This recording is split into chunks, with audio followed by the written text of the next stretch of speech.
Medical admission পরীক্ষার্থীরা, এই প্রশ্নটা 2017 সালে এসেছিল। বলা হয়েছে 50 কেজি ভরের অর্থাৎ এম দেওয়া আছে, দেন তারপরে বলা হয়েছে ভরবেগ পি দেওয়া আছে, দেন তারপরে এর গতিশক্তি কত হবে। তাহলে এটা ই কে বের করতে হবে।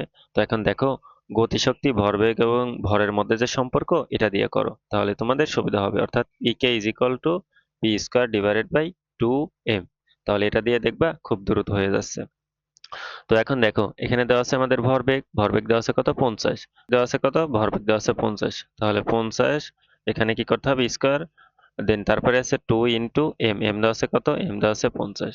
তো হ্যান্ড ক্যালকুলেশনের ক্ষেত্রে এরকম স্কোয়ার দেওয়ার দরকার নেই, তোমরা এটা ডাবল করে লেখো, 50 ইন্টু 50 ডিভাইডেড বাই 2 ইন্টু 50। তাহলে দেখো, এখান থেকে 50 কাটা দেয়, 2 আর 50 কাটা দেয়, তাহলে থাকবে কত আমাদের, 25, অর্থাৎ 25 জুল, অর্থাৎ অ্যান্সার হবে খ নম্বরটা। তো এরকম এমসিকিউ অবশ্যই করে দেখে রাখবা, কারণ তোমাদেরকে হ্যান্ড ক্যালকুলেশন মেডিকেলে থাকবে, কারণ এখানে ক্যালকুলেটর নেই, সো সহজ প্রশ্নই দেবে। অবশ্যই দেখে রাখবা। তো এরকম প্রশ্নের উত্তর পেতে বা এরকম সলিউশন পেতে আমাদের ফেসবুক পেজ এবং ইউটিউব চ্যানেলকে সাবস্ক্রাইব করে রাখো। আমরা তোমাদের জন্য প্রতিনিয়ত এরকম প্রশ্নগুলো সলভ করে তোমাদের জন্য আমরা আপলোড করে দেব।